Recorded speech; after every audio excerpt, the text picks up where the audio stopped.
viewers, welcome back to our channel Art of Care. Our channel Art of Care ta notun video loi moi Atlanta আপোনালোকক স্বাগতম জনাইছো। আজি বহুত দিনৰ মূৰত এটা স্কিন কেয়াৰ ভিডিও লৈ আহিছো। ব্লগে দি আছো স্কিন কেয়াৰ হেয়াৰ কেয়াৰ দিয়াই হোৱা নাই। মোক কমেন্টত এগৰাকীয়ে ৰিকুৱেষ্ট কৰিছিলে উইন্টাৰ স্কিন কেয়াৰ ভিডিও লৈ আহিবলৈ আৰু এনেও স্কিন কেয়াৰ ৰুটিন দিয়াই নাই আৰু যেহেতু উইন্টাৰ হয় সেইটো কাৰণে ভাবিলো আপোনালোকে কেনেকৈ বা যত্ন লৈছে যদি নাই লোৱা তেনেহলে মোৰ ভিডিওটো চাই পেলাই অলপ হলেও আপোনালোকে ট্ৰাই কৰি চাব। বহুতখিনি ডিফাৰেন্স পাব, এবাৰ কৰিলে পাব, কিন্তু বেটাৰ ৰিজাল্টৰ কাৰণে সপ্তাহত 2-3 বাৰ কৰিবই লাগিব। ঠিক আছে, ঠাণ্ডা দিনত আমাৰ স্কিনটো বহুত শুকাই থাকে, ডাল হৈ থাকে, ময়শ্চাৰ নাথাকে। গতিকে এই ষ্টেপখিনি যদি আপোনালোকে ফলো কৰে তেনেহলে স্কিনটো বহুত বেছি ব্ৰাইট হ'ব, ঝিলিকি উঠিব, লগতে গ্লোইং হ'ব আৰু ঠাণ্ডাত আমাৰ স্কিনটো হাইড্ৰেট কৰিব, লগতে ময়শ্চাৰ কৰিব। যদি দাগ আছে সেই দাগখিনিও আঁতৰাব, লগতে ঠাণ্ডাত যিটো শুকাই থাকে, ড্ৰাইনেছ হৈ থাকে, ডাল হৈ থাকে, সেইখিনি সকলোখিনি সমস্যা আঁতৰি যাব। এবাৰ ট্ৰাই কৰি চাব, ট্ৰাই কৰি পেলাই মোক জনাব কেনেকুৱা পালে। ঠিক আছে, ভিডিঅ'টোলৈ আগবাঢ়ো। ভিডিঅ'লৈ আগবঢ়াৰ আগতে যিসকল মোৰ চেনেলৰ নতুন দৰ্শক হয় প্লিজ চেনেলটো ছাবস্ক্ৰাইব কৰি লওক।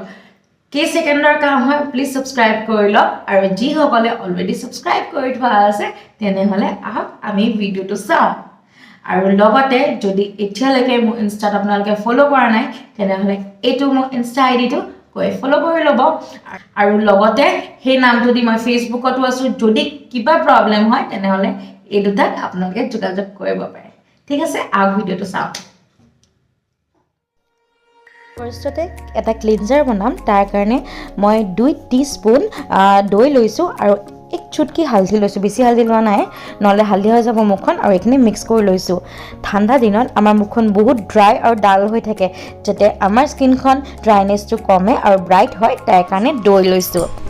এতিয়া মুখখনত ভালদৰে দৈখিনি লগাই পেলাই অলপ দেৰিৰ কাৰণে মোহাৰিব ফেচ ৱাছ কৰা টাইপত। যিমানখিনি আমাৰ এক্সট্ৰা লেতেৰা আছে সেইখিনি ওলাই আহিব, লগতে স্কিনটো ব্ৰাইট হ'ব, লগতে ড্ৰাইনেছো কমিব। দৈ বদলি গাখীৰো ইউজ কৰিব পাৰে। ক্লিন কৰা যেতিয়া হৈ যাব, এখন তিতা কাপোৰ দি নহবা কপাত তিয়াই পেলাই গোটেই মুখখন মোহাৰি ল'ব। নেক্সট আমি এটা পেক বনাম, তাৰ কাৰণে 1 টিস্পুন বেচন আৰু 1 টিস্পুন মুলতানী মিট্টি লৈছোঁ, আৰু এয়া অলপ গাখীৰ দি গোটেইখিনি মই মিক্স কৰি ল'ম। আৰু এই পেকটো এনেকুৱাকৈ বনাইছোঁ যাতে ফেচ পেকৰো কাম কৰে আৰু লগতে স্ক্ৰাবৰো কাম কৰে।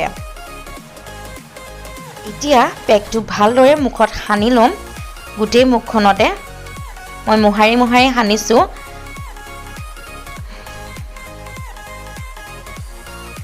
বেচন আৰু মুলতানী মিট্টিয়ে একনি আৰু একনি স্কাৰ্ছ আঁতৰোৱাত সহায় কৰে, আৰু যিমান লেতেৰা আছে সেইখিনিও আঁতৰাব, লগতে টেনো আঁতৰাব।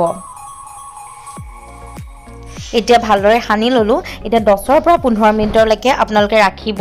এয়া দেখিছেনে, অলপ শুকাই গৈছে। বেছি শুকাব দিয়া নাই, মই ইমান ফাটি যোৱাকৈ শুকাব দিয়া নাই, কাৰণ ঠাণ্ডা দিনত বেছি ড্ৰাই হ'লে বেয়া হয়। এতিয়া মুখখনত অলপ পানী লগাই ল'ব, পানী লগাই পেলাই ভালদৰে স্ক্ৰাব কৰিব। আৰু বেছি কমকৈ পানী নলগাব, বেছি টান হৈ থাকিলে বেয়া, সেইকাৰণে অলপ বেছিকৈ লগাব আৰু তাৰপিছত ধুই দিব। এতিয়া নেক্সট এটা টোনাৰ বনাম। টোনাৰ কাৰণে মই চচত অলপ পানী লৈছোঁ। পানীখিনি গৰম হোৱাৰ পিছত এটা গোলাপ ফুল দিছোঁ। মোৰ তাত গোলাপ ফুল এপাহে আছিলে, বহুত সৰু আছিলে, আপোনালোকে দুপাহো দিব পাৰে, আৰু লগতে নাৰ্জী ফুল এপাহ দিছোঁ। এইখিনি যেতিয়া বইল হ'ব তাৰপিছত নমাই দিম। মোৰ ওচৰত ৰঙা গোলাপটো নাছিলে, ৰঙা গোলাপ থাকিলে ৰঙা গোলাপ ল'ব। আৰু দেখিছেনে, এতিয়া উতলটো অহাৰ পিছত এতিয়া নমাই দিম। এতিয়া এটা স্প্ৰে বটল লৈছোঁ। স্প্ৰে বটল নাথাকিলে চেনিটাইজাৰ বটল ল'ব, তাতে ভৰাই ল'ব, নহ'লে এনেই বটলটো ৰাখিব পাৰে। এতিয়া মই এইখিনি চেকি লৈছোঁ, চেকি পেলাই পানীখিনি ভৰাই দিম। যদি নাৰ্জী ফুল নাথাকে তেনেহ'লে গোলাপ ফুলো ল'ব পাৰে।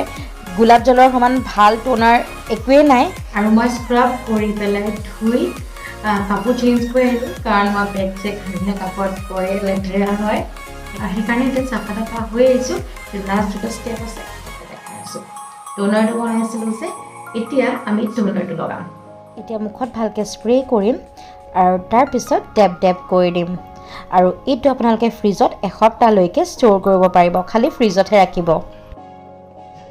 এতিয়া এটা উইণ্টাৰ ক্ৰীম বনাম তাৰ কাৰণে 2 টিস্পুন এল'ভেৰা জেল লৈছোঁ 1 টিস্পুন অলৰেডি দিলোঁ ভিডিঅ'টো বন্ধ হৈ গৈছিলে তেনেকুৱাতে আৰু 1 টিস্পুন মই গ্লিচাৰিন লৈছোঁ আৰু 1 টিস্পুন এলমণ্ড অইলৰ বদলি কোকোনাট অইলো ইউজ কৰিব পাৰে আৰু 4 ড্ৰপ মই টি ট্ৰী অইল লৈছোঁ আৰু টি ট্ৰী অইলৰ বদলি ভিটামিন ই অইলো ল'ব পাৰে মানে কেপচুলটো যোনটো তাৰ জেলটো ল'ব পাৰে এতিয়া এইখিনি মিক্স কৰি ল'লোঁ দেখিছেনে ঘৰতে ক্ৰীম ৰেডি হৈ গ'ল এইটো ঠাণ্ডা দিনৰ কাৰণে বহুত ভাল হয় এই ক্ৰীমটো ডেইলি ইউজ কৰিব ৰাতি শোৱাৰ আগত ফেচ ৱাছ কৰি ল'ব তাৰপিছতে টোনাৰটো লগাব তাৰপৰা এই ক্ৰীমটো তাৰপাছতে ডিফাৰেঞ্চটো গম পাব যদি মোৰ ভিডিঅ'টো আজি আপোনালোকৰ ভাল লাগিলে তেনেহ'লে লাইক কৰিব ফেমিলি ফ্ৰেণ্ডছৰ লগত শ্বেয়াৰ কৰি দিব আৰু কমেণ্ট কৰি জনাব ৰিজাল্ট কেনেকুৱা পাইছে তেনেহ'লে আজিলৈ আহোঁ বাই বাই গুড নাইট